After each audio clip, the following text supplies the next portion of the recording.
নমস্কার বন্ধুগণ, কেমন আছো তোমরা সবাই? আশা করি ভালো আছো। গোপাল ভাঁড়ের গল্প চ্যানেলে সবাইকে স্বাগতম। আজকের গল্পের নাম গোপাল ও পাওনাদার। চলো তাহলে এবার গল্পটি শুনে নেওয়া যাক। গোপাল একজন লোকের কাছ থেকে কিছু টাকা ধার নিয়েছিল। সেই পাওনাদার গোপালকে পথের মাঝখানে পাকড়াও করে বললেন, তোদের মধ্যে টাকা না দিলে আমি তোমার শ্রাদ্ধ করে ছেড়ে দেব বাছাধন, তখন কেমন মজা পাবে দেখবে।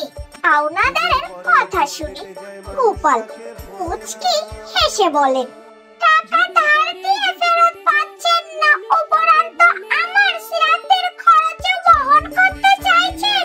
ওই কাজটা দাদা আমার ছেলেকে করতে দিন। আমার শ্রাদ্ধ করলে আমি কি স্বর্গ থেকে টাকা নিয়ে আশীর্বাদ করতে আসবো নাকি বন্ধু? এই বলে মুচকি মুচকি হাসতে লাগলো গোপাল ভাঁড়।